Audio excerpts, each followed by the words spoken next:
దేవుని స్తోత్రాలు చెల్లిద్దాం అందరం కూడా. రెండు చేతులు ఎత్తి స్తోత్రాలు చెల్లిద్దాం అందరం కూడా. హల్లెలూయా, గట్టిగా హల్లెలూయా, హల్లెలూయా. దేవునికే మహిమ కలుగును గాక. ఆమేన్. మంచిది ప్రియా దేవుని పిల్లలారా, ఇంతవరకు ఆయన ఆరాధనలో పాల్గొని ఆయన శ్రేష్టమైన నామాన్ని మనమందరం కూడా స్తుతించాం, గణపరిచాం. పాటల ద్వారా దేవుడు మహిమ పొందుకున్నాడు. మనమందరం పాడి ఆయన నామాన్ని గణపరిచాం. స్తుతి ఆరాధనలో కూడా చక్కగా ఆయనను స్తుతించారు, ఆయనను గణపరిచారు. చాలా సంతోషం. దేవునికి మహిమ కలుగునుగాక.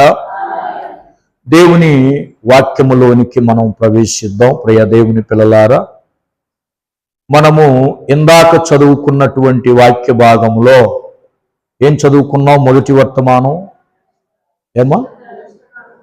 కష్టకాలమందు వారు యెహోవాకు మొరపెట్టారు, దేవుడు వాళ్ళని ఏం చేశాడు?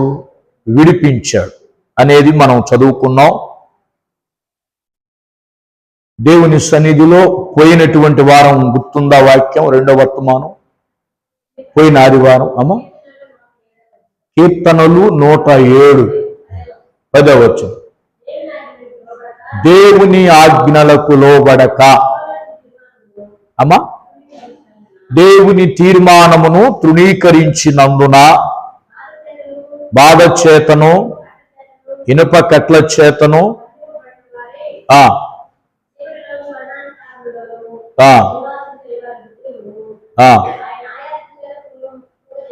చాలు. దేవుని సన్నిధిలో ఆయన బిడ్డలు ఆయాసము చేత కృంగిపోయారు అమ్మా, బంధకాలు చేసిని. దీనంతటికీ కారణం ఏంటంటే, ఎందుకు బంధకాలు అలుముకున్నాయి, ఎందుకు సమస్యలు అలుముకున్నాయి, ఎందుకు శత్రువులు వచ్చి అందరూ చుట్టుముట్టారంటే వాళ్ళు దేవుని ఆజ్ఞలకు లోబడలేదు. దేవుని ఆజ్ఞలకు లోబడలేదు కాబట్టి దేవుడు వాళ్ళని ఏం చేశాడు? విడిచిపెట్టాడు. యేసయ్య విడిచిపెడితే ఎవరికి దొరుకుతాం? సాతానుకు దొరుకుతాం. సాతాను విడిచిపెడితే దేవునికి దొరుకుతాం. వాస్తవం అది. దేవుణ్ణి విడిచిపెడితే, సాతాన్ని గనక మనం విడిచిపెడితే ఆటోమేటిక్గా దేవుడు పట్టుకుంటాడు. దేవునికి స్తోత్రం. వీళ్ళు దేవుణ్ణి విడిచిపెట్టాడు, సాతానుకు దొరికాడు. ఆవిడకు దొరికిన తర్వాత వదిలిపెడతాడా? దొరక్క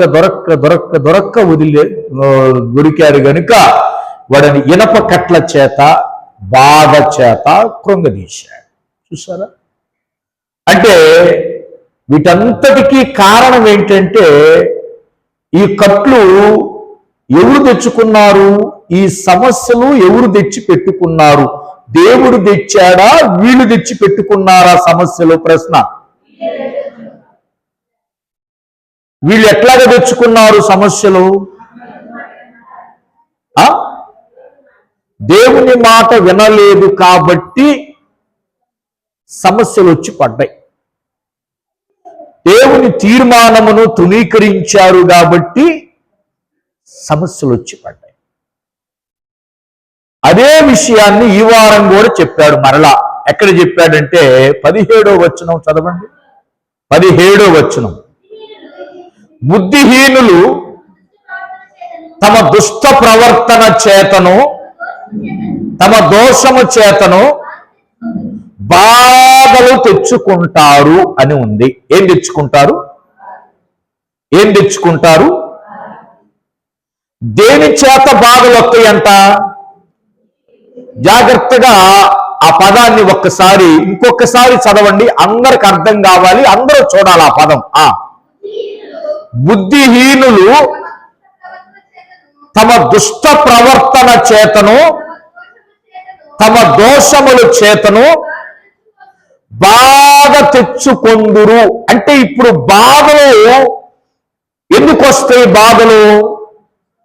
బాధలు కష్టాలు, ఇబ్బందులు ఎందుకు వస్తాయి?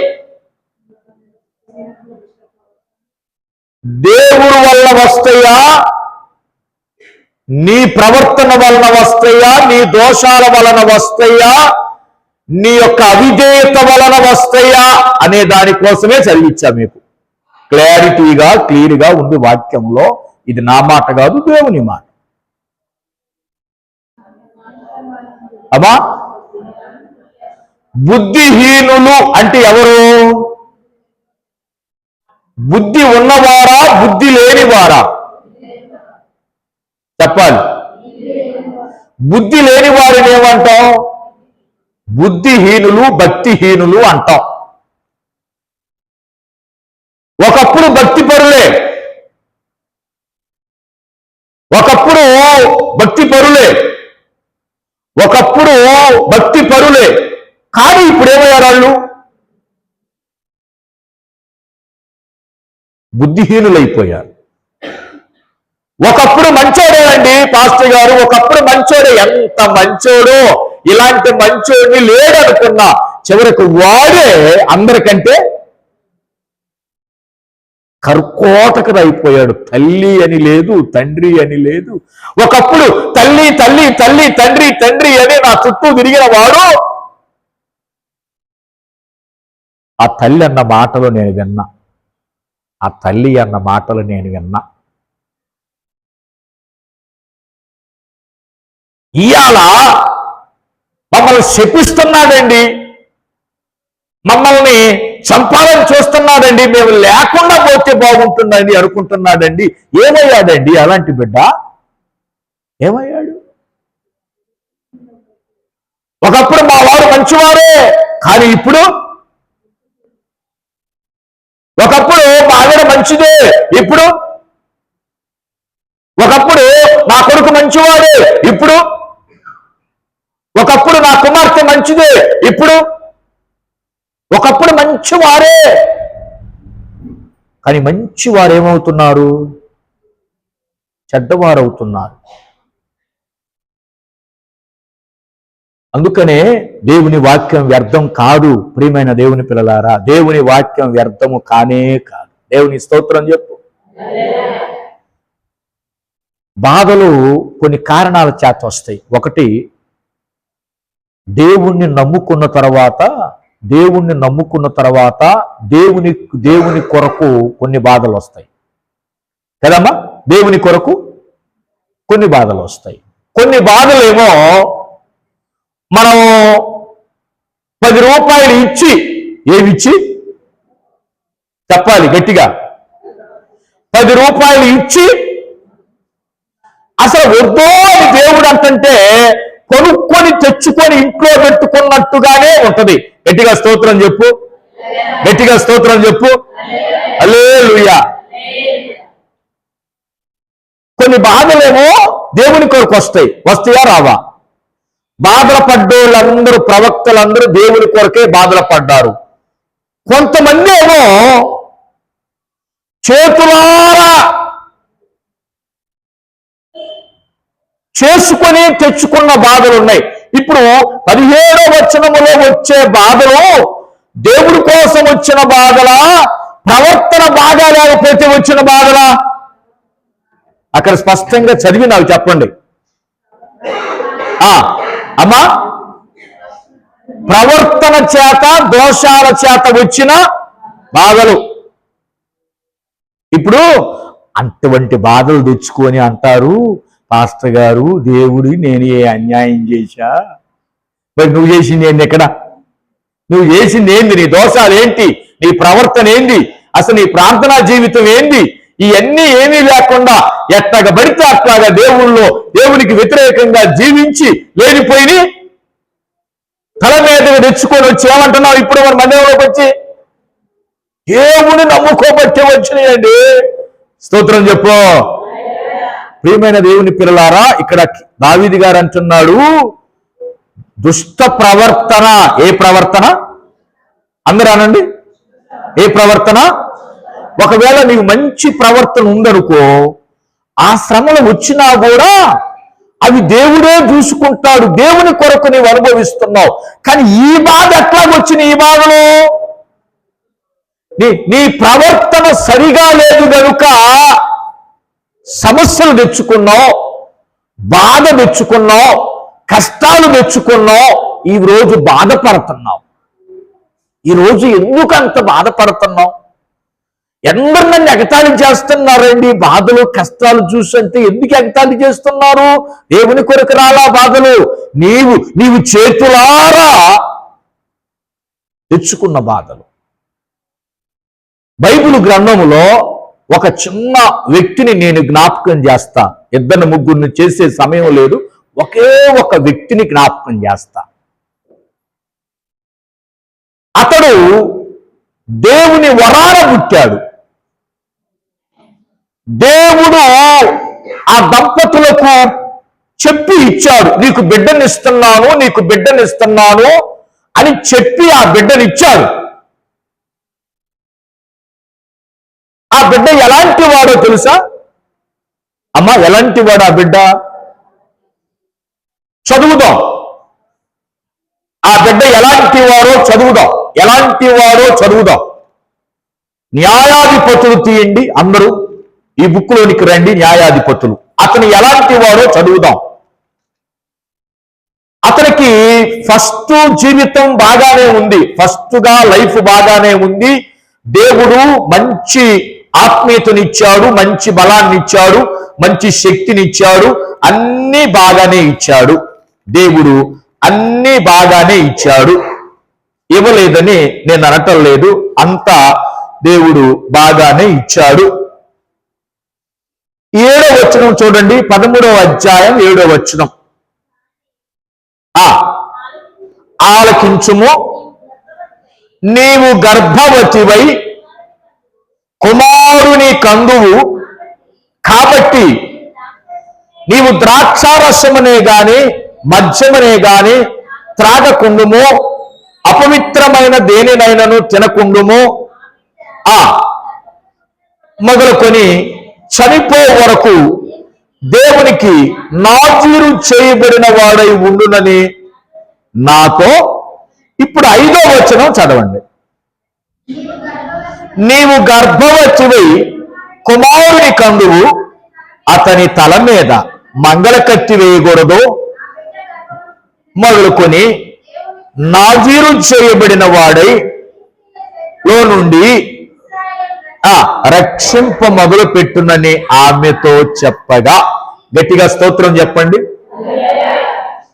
ఎవరు ఈ భార్యాభర్తలు? ఎవరు ఆ స్త్రీ?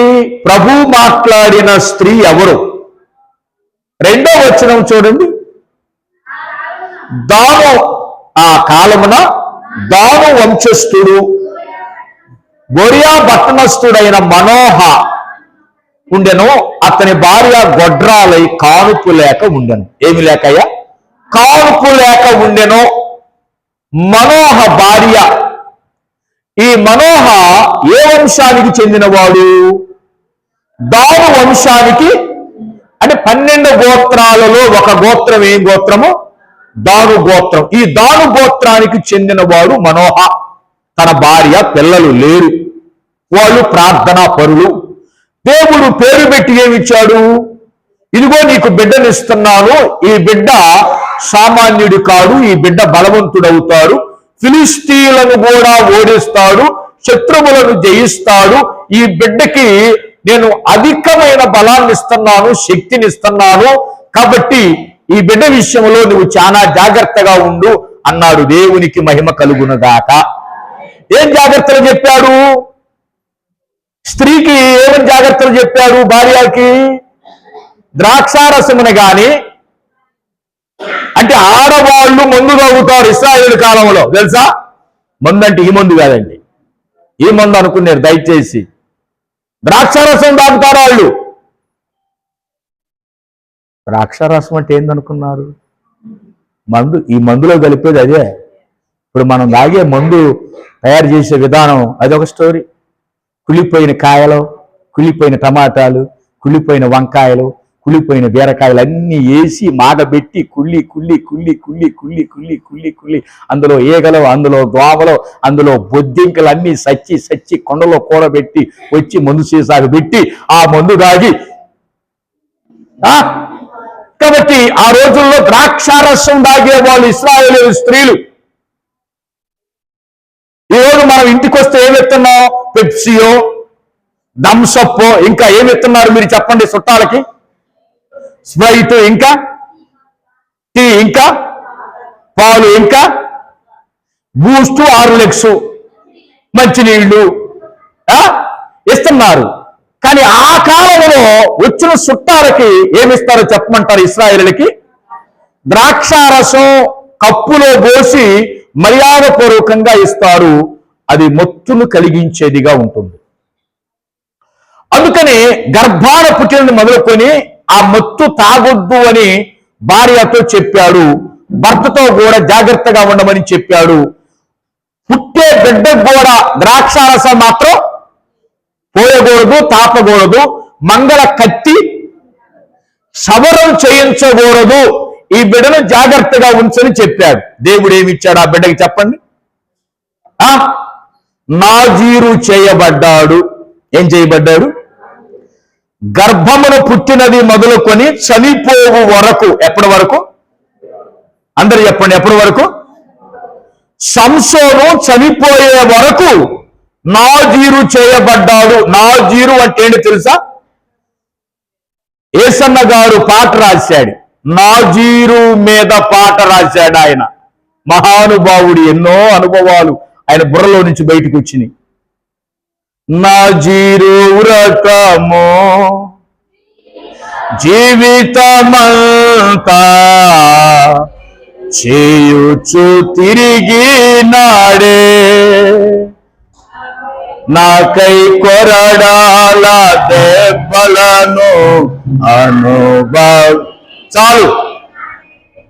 నాజీరు వ్రతము జీవితమంతా నాకై కొరడాల దెబ్బలను.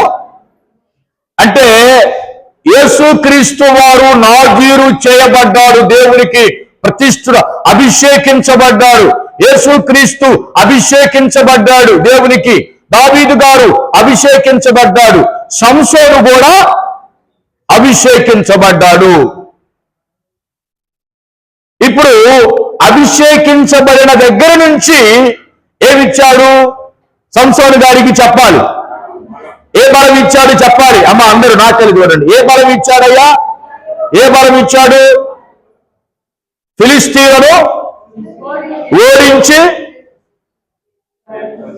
ఏమండి? కత్తి లేకుండా బాణం లేకుండా ఏమీ లేకుండా ఒకే ఒక ఆయుధం, గాడిద, దవడ, ఎముక. గాడిద, ఆ ఎముక ఎంత ఉంటుంది? ఎవరైనా చూశారా? గాడిద, దవడ, ఎముక ఎంత ఉంటుంది? అయ్యా అంత ఉంటుంది. అదిగో ఎముక ఎంత ఉంటుంది? ఈ గాడిద, దవడ, ఎముకతో 3000 మందిని చంపాడంట. గట్టిగా స్తోత్రం చెప్పండి. గట్టిగా స్తోత్రం చెప్పండి. కీర్తి, గట్టిగా స్తోత్రం చెప్పు. సంతోషంగా చెప్పు. ఆనందంగా చెప్పు. దేవునికి మహిమ కలుగునుగాక. గాడిద ఎముక ఎంత ఉంటుంది? కొంచెం ఉంటుంది కదా. దానితో 3000 మందిని, మంచి బలవంతుడు, 3000 మందినే కాదు సింహాన్ని కూడా. ఇక సంసోను వస్తుంటే భయం, శత్రువులు గుండెల్లో భయం, దడ. అమ్మో సంసోను వస్తున్నాడు, ఇంకేముంది? దేవుని చేత అభిషేకించబడిన వాడు. లైఫ్ అంతా బాగుంది, ఏ సమస్యలు లేవు, ఏ బాధలు లేవు, ఏ కష్టాలు లేవు. దేవుడు అంతా ప్రశాంతంగా ఉంచాడు. ఉంచిన తర్వాత ఏం జరిగిందంటే, జాగ్రత్తగా మనం గమనిస్తే మీరు చూడండి ప్రియమైన దేవుని పిల్లలారా, 15వ అధ్యాయములో సింహాన్ని చంపాడు. ఏం చంపాడు? సింహాన్ని చంపాడు. ఏం చంపాడయ్యా? సింహాన్ని చంపాడు. 14లో 3000 మంది ఫిలిష్తీయుల్ని చంపాడు. పుట్టింది ఎప్పుడు? 13వ అధ్యాయంలో పుట్టాడు. ఎన్నో అధ్యాయంలో? అధ్యాయాలు కూడా చెప్తున్నాను మీకు జాగ్రత్తగా. 13వ అధ్యాయంలో దేవుడు భూమి మీదకేసి బలాన్ని ఇచ్చాడు. 14వ అధ్యాయంలో 3000 మంది ఫిలిస్తీయుల్ని చంపాడు.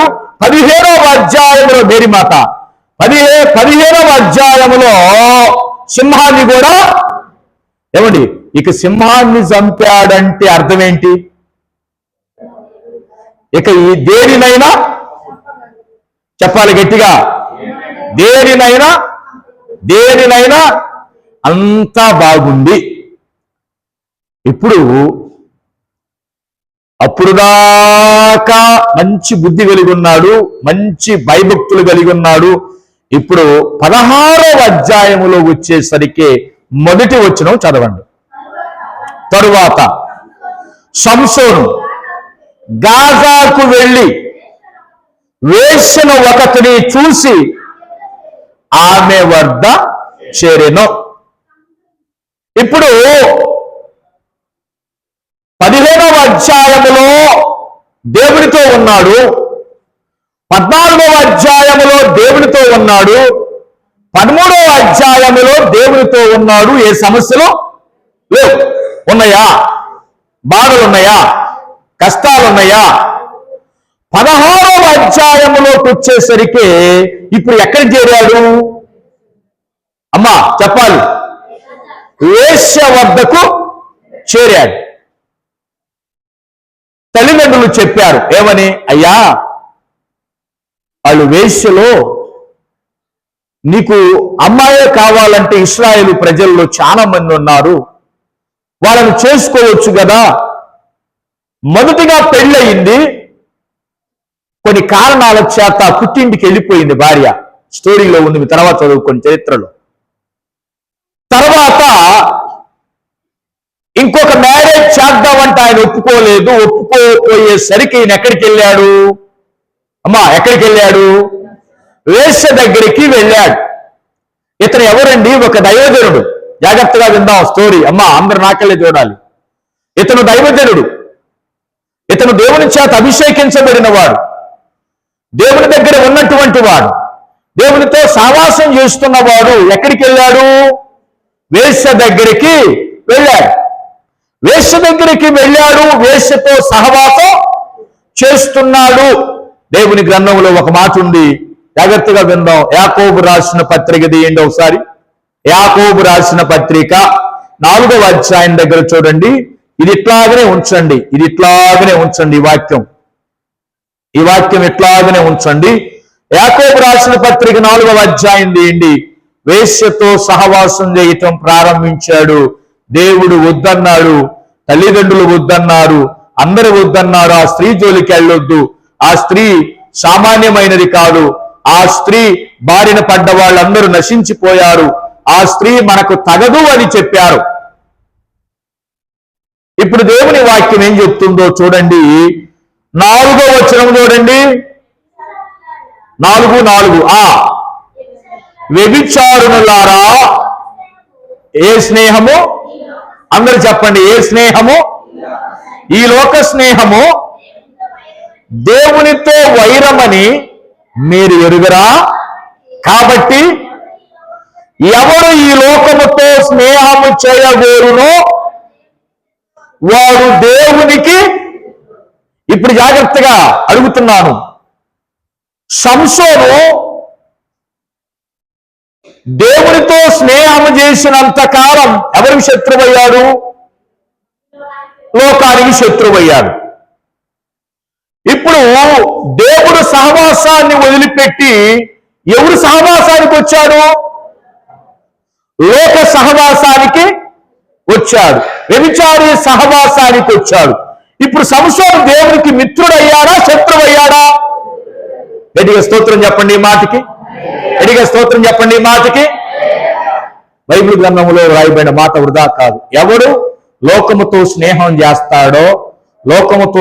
చేస్తాడో వాడు దేవునికి బద్ధ శత్రువు. జాగ్రత్తగా వినండి. ఇప్పుడు ఇంత అభిషేకం పొంది, ఇంత జ్ఞానం పొంది, ఇంత దేవునితో నాజీరు చేయబడి, అసలు ఇంత బలవంతుడైన వాడు, దేవునితో దేవుని బలాన్ని కలిగిన వాడు, దేవుని అభిషేకాన్ని కలిగిన వాడు, దేవుని ఆత్మ కలిగిన వాడు చేయవలసిన పనేనా? ఏమండి, ఆ పని ఎవరు చేస్తారు? వేశ్యతో సహవాసం లోకంలో వాళ్ళు చేస్తుంటే సహజం, వాళ్ళకి తెలియదు కాబట్టి చేస్తున్నారు. నువ్వెవరు ఇప్పుడు? అమ్మ అందరు నా కళ్ళు చూడండి, గట్టిగా చెప్పాలి. ఎవరు ఇతను? దేవుని బిడ్డ, బల్లారాధన తీసుకుంటూ, ప్రభురాత్రి భోజనం తీసుకుంటూ, పరిచర్యలో పాల్గొంటూ, అన్ని చేస్తూ, పరిశుద్ధతను కలిగిన దేవుని దగ్గర పెట్టుకొని, ఇప్పుడు నువ్వు అపరిశుద్ధురాలైన వేసి దగ్గరకు పోయి సహవాసం చేస్తున్నావు. దేవుని సన్నిధిలో దేవునికి వ్యతిరేకమైన పని చేస్తున్నాడు. ఇప్పుడు ఏం జరిగిందో మీకు చెప్తాను, వినండి. 16వ అధ్యాయములో సహవాసం చేశాడు. 16వ అధ్యాయములో మీరు ఇంకొక వచనము చూడండి ప్రియమైన దేవుని పిల్లలారా. 20వ వచనము చూడండి. 20వ వచనం.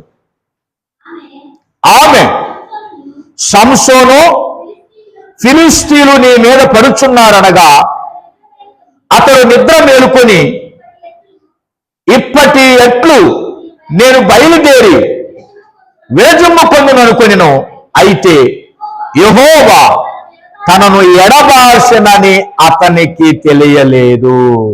స్తోత్రం చెప్పండి. ఇప్పుడు ఇతనికి ఏం తెలియలా? ఇతనికి ఏమి తెలియలా? అన్నీ తెలుసన్న ఈయనకి ఏం తెలియలా? దేవుడు విడిచిపెట్టాడు, దేవుని ఆత్మ ఇతరులో నుంచి వెళ్ళిపోయింది, అభిషేకం వెళ్ళిపోయింది, ఆత్మ వెళ్ళిపోయింది, ఇప్పుడు రిక్తుడై ఉన్నాడు అన్న సంగతి ఆయనకి తెలియలా. ఇప్పుడు ఇట్లాగా తెలియక బ్రతికేవాళ్ళు లేరా? ప్రశ్న ఇట్లాగా తెలియక బ్రతికేవాళ్ళు లేరా? నేను ప్రభు బిడ్డను కదా, నేను ప్రభు దైవజనుణ్ణి, నాలో ఆత్మ ఉంది, నాలో పవర్ ఉంది, నాలో శక్తి ఉంది అని భ్రమలో బ్రతికే వాళ్ళు ఉన్నారా లేదా? సంసోను బ్రతికాడు, భ్రమలో ఉన్నాడు. ఇంకా నాకు శక్తి ఉంది అనుకుంటున్నాడు, ఇంకా నాకు బలం ఉంది అనుకుంటున్నాడు, ఇంకా నాకు ఆత్మ ఉంది అనుకుంటున్నాడు. కానీ ఎప్పుడైతే వేశ్య దగ్గరికి వచ్చాడో అప్పుడే దేవుడు దూరం అయ్యాడు. గట్టిగా చప్పట్లు కొడదాం. నువ్వు దైవజనుడు అయినా, నువ్వు బిషప్ అయినా, రెవరెండ్ అయినా, ఫాదర్ అయినా, విశ్వాసువైనా ఎవరే, దేవుడికి ఒక్కటే. దేవుడితో సహవాసం చేయటం మాని వేశ్యలతో గనక స్త్రీలతో సహవాసం చేసినప్పుడు దేవుని శక్తి నిలబడదు. నిలబడిద్దా? నిలబడదు. వాళ్ళు ఎప్పుడా సంపుదావా అని ఎదురు చూస్తున్న వాళ్ళకి ఈయనే పోయి చేతులారా ఏమని దేవుడు చిక్కిచ్చాడా? ఈయనే పోయి చిక్కుకున్నాడా? ఏమండి, ఆ వేశ్య ఎవరు అనుకున్నారు? వేశ్య ఎవరు? వాళ్ళ మనిషి కాదా? వేశ్య వాళ్ళ మనిషి కాదా? వేశ్య వాళ్ళ మనిషి కాదా? యూదా ఇస్కరియోతు ఎవరమ్మా? ఇక్కడేమో శిష్యుడు, అక్కడేమో పరిసయ్యుడు, శాస్త్రుల మనిషి. ఇక్కడికి వచ్చేసరికి ఏమండి, ఇలాంటి వారు విశ్వాసులు ఉన్నారా లేదా? మందిరంలోనేమో మందిరం మనిషి, బయటికి పోతే బయట మనిషి. అంటే బయట పనులు కావాలి, ఈ పనులు కావాలి, ఆ పనులు కావాలి.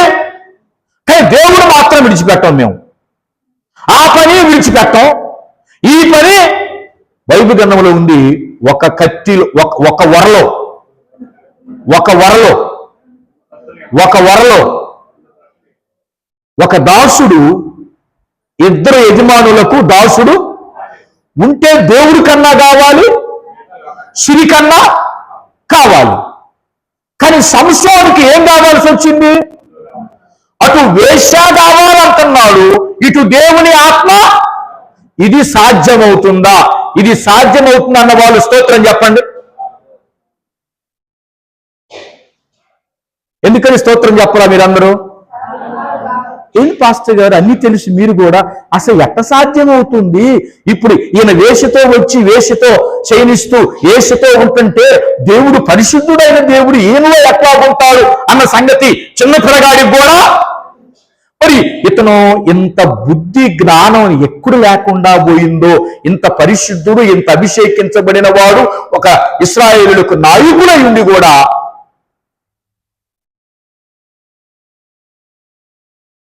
దేవుని పరిశుద్ధాత్మ దేవుడు మాట్లాడుతున్నాడు. లోక స్నేహం చేశాడు. ఆ ఫిలిస్తీన్లు వచ్చి పడ్డారు. వెనకట్లాగని ఏమన్నాడు? బలం ఉందనుకోని ఏమన్నాడమ్మా? బలం ఉందనుకున్నాడు. ఎట్లాగన్నాడు. ఎట్లాగనగానే సంఖ్యలో దిగిపోలా. ఇంతకు ముందేమో ఎట్లాగనగానే ఇత్తడి గడియలు, ఎనప గోడలు, ఇత్తడి స్తంభాలు. ఇప్పుడు ఒట్టివాడు. ఏవాడు? ఒట్టివాడు. ఇప్పుడు ఏం చేశారు వీళ్ళు?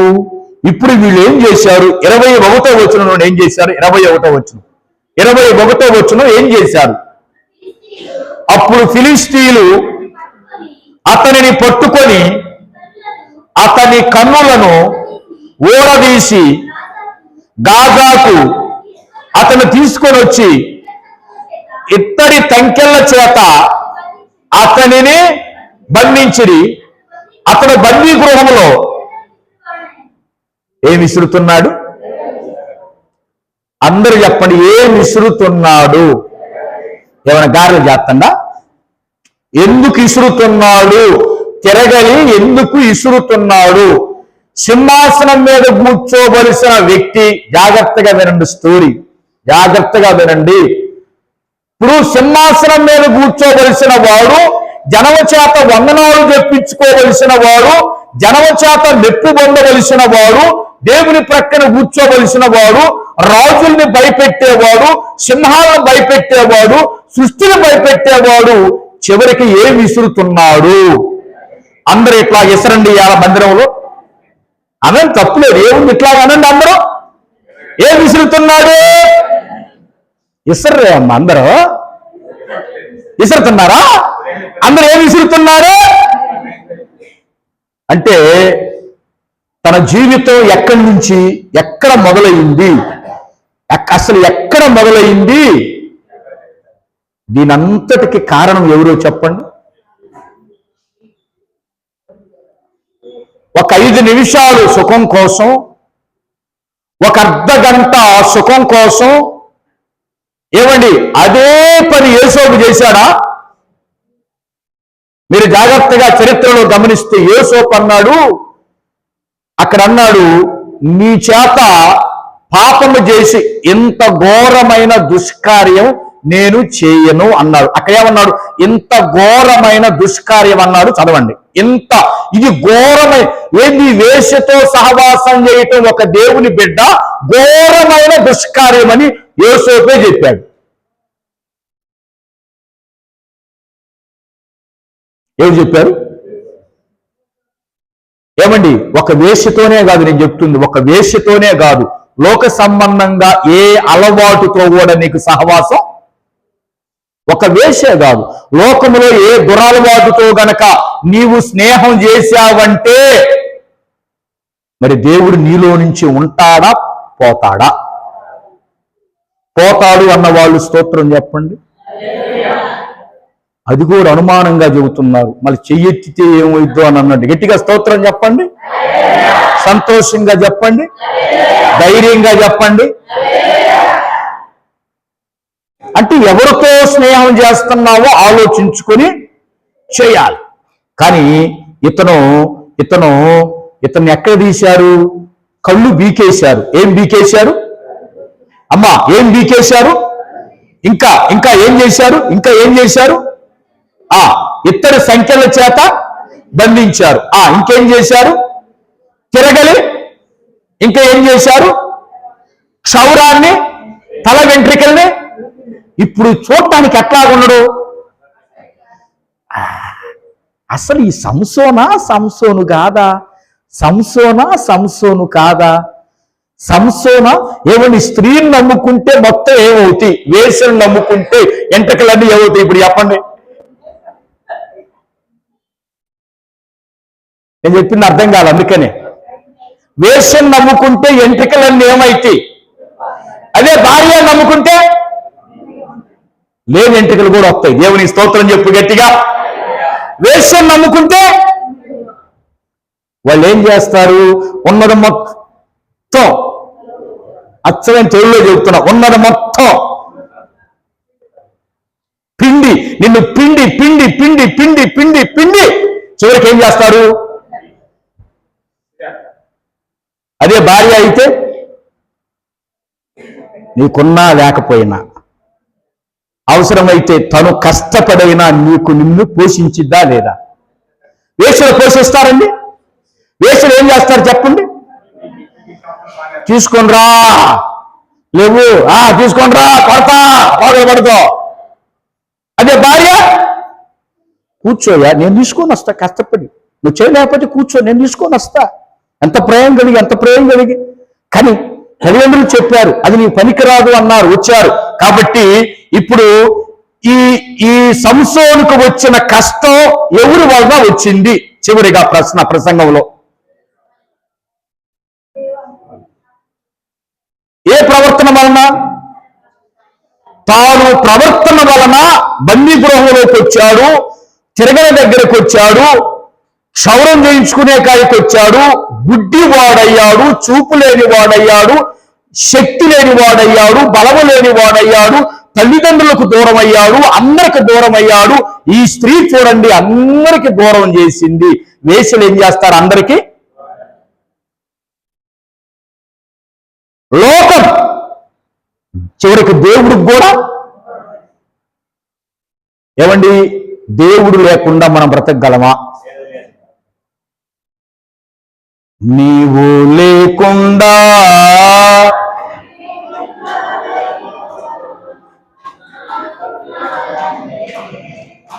నీవిచ్చినవేనయ్యా, నీవు లేకుండా నేనుండలేనై. అందరూ పాడదామా? నా ప్రాణమా స్తోత్రం గట్టిగా. యేసయ్యా నా ప్రాణమా నా దేవతా యేసయ్యా, నీవు లేకుండా నేనుండలేను, నాకున్నవన్నీ యేసయ్యా. హల్లెలూయా. మనం ఏమని పాడాం? నీవు లేకుండా. ఇప్పుడు యేసయ్య లేకుండా, యెహోవా ఆత్మ లేకుండా సంసోను ఏమయ్యాడు? శత్రువుల చేతిలో చిక్కాడు. దేవుణ్ణి విడిచిపెట్టాడు, పరలోకం పోయింది, సేవ పోయింది, అభిషేకం పోయింది, అంతా పోయింది, శత్రువుల చేతిలో చిక్కాడు. వాళ్ళు ఏం చేశారో చెప్పమంటారా? చివరికి సంసోను ఒక గుడిలో బంధిస్తే ఆ సంసోను ఏడ్చాడంట. ఏమని? అయ్యా, నీవు నాకు మంచి వరాన్ని ఇచ్చావయ్యా, మంచి సంఘాన్ని ఇచ్చావయ్యా, మంచి దైవజనుడిని ఇచ్చావయ్యా, మంచి సహవాసాన్ని ఇచ్చావయ్యా, కానీ నేను అంతా పోగొట్టుకొని ఇక్కడ ఇంత బాధపడుతున్నానయ్యా. నా మీద కనికరం ఉంచి ఒక్కసారి ఫస్ట్ లో ఇచ్చిన బలాన్ని అయ్యా నన్ను కనికరించి వీళ్ళందరి అంతు చూస్తానయ్యా, నేను నన్ను ఈ రకంగా హింసిస్తున్నారయ్యా, ఒక్కసారి ఆ బలాన్ని ఇమ్మని అనగానే, ఏమండి ఎంతైనా దేవుని బిడ్డేగా. ఏమండి పాపంలో పడ్డా, శాపంలో పడ్డా, ఏడబడ్డా, రుచిలో పడ్డా తల్లిదండ్రి ఏమనుకుంటుందండి? వాణిలే, వాడు ఏదో తెలుసో తెలియకో పడ్డలు లేని మరలా ఏం చేస్తాం? ఏమంటే తండ్రి ఏం చేశాడు? తప్పిపోయిన కుమారుడు ఇంటికి వస్తే ఏం చేశాడమ్మా తండ్రి? వద్దన్నాడా? అన్నాడా? ఏమన్నాడు? మెడ మీద పడి, అయ్యా ఆస్తి పోతే మళ్ళీ నువ్వన్నా నీ ప్రాణమన్నా దక్కిందని ఎంతగానో దేవుడు జాలి తెలిసి వెనకట బలాన్ని ఇచ్చాడు. ఇతను పాపం చేసినప్పటికీ అది గుర్తు పెట్టుకోకుండా ప్రభు బలాన్ని ఇస్తే ఒక్కసారి ఏమన్నాడు? ఇట్లాగా చేతులతో ఈ రెండు స్తంభాలు లాగ్గానే ఈ గుడంతా ఏమైంది? గుడిలో ఉన్న 6 లక్షల మంది ఏమయ్యారు?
బాధల కారణం ఏంటి? శ్రమల కారణం ఏంటి? వాళ్ళు చేతులారా చేసుకున్న పని గనుక. అట్టి రీతిగా మనం కాకుండా దేవుని సహవాసం చేస్తూ, దేవునితో కలిసి ఉంటూ, దేవునికి నమ్మకంగా జీవిస్తూ ఆయన ఆశీర్వాదాలు పొందుకుందాం. దేవుడి మాటలు దీవించునుగాక. ఆమేన్. హల్లెలూయా, హల్లెలూయా, హల్లెలూయా. దేవునికే మహిమ.